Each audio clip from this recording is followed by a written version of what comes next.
Lucy's got the weather. Winter's finally here, it seems, Lucy, for most of us. That's why you need to eat your greens, don't you? Make you strong. You do. How about those mussels? What do you think? No. Bit of spinach there. Non-existent. Yeah, I'm a little bit scrawny. Yes, lucky I've got my layers on this morning because it is freezing and frosty. Our coldest night of the year so far.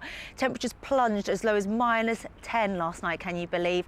And for most of us, we're in for these chilly conditions for another day yet, but it will stay mostly settled, fine and dry because we've got high pressure in charge from the near continent, bringing bitterly cold air from France and the Low Countries. So temperatures very much on the low side for the next day or so at least. We have -10 across the north overnight, -6, -5 further south. So a near widespread frost for most of us this morning. There's lots of scraping of windscreens to be done first thing, and you'll definitely need your de-icer in many locations.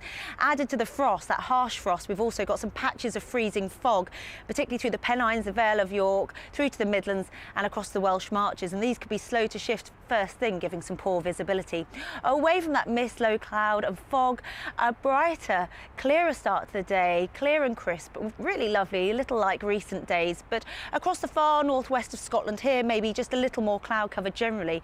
And here too, brisk southerly winds, but with that air direction, with the cloud cover, not quite so cold. Away from the northwest of Scotland, for the rest of the north, brighter skies, some lovely spells of wintry sunshine, but feeling chilly all day. The same goes through England and Wales, the best of the unbroken, sharp blue skies through the south and the east, but staying really nippy all day. Temperatures just 7 or 8 degrees at best. And then through the lights of the Midlands and the Pennines, where mist and low cloud and fog lingers, just 2 or 3 degrees, feeling bitterly cold, where the sunshine takes its time to develop.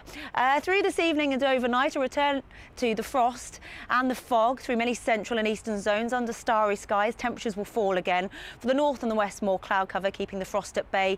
Tomorrow, no, not quite so cold in the west. For the east, another chilly one, with sunshine giving way to more cloud. For a 5-day outlook for your postcode, visit our website, itv.com/daybreak. Thanks, Lucy. In the next half hour, the search for those still missing after the Italian cruise ship Costa Concordia ran aground continues. We'll be hearing the harrowing story of one survivor's escape from the ship that fateful night. New guidelines are out when it comes to dealing with burglars, why the impact on the victim could lead to a stiffer sentence. The Steven Spielberg war epic War Horse opened in cinemas across the country, and there's been a surge in the number of horses abandoned by their owners. We'll be live with some of them in the next half hour. Oh, how could they?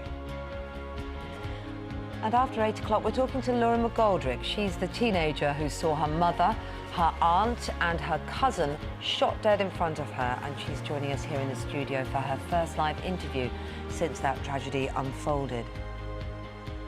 OK, time now to get a summary of the news with Lucy. Good morning. The owners of a cruise ship that ran aground off the coast of Italy have admitted that human error may have been to blame and implicated the captain of the Costa Concordia. He's due to be interviewed by police and prosecutors later. The confirmed death toll has now reached 6, but at least 15 people are still missing.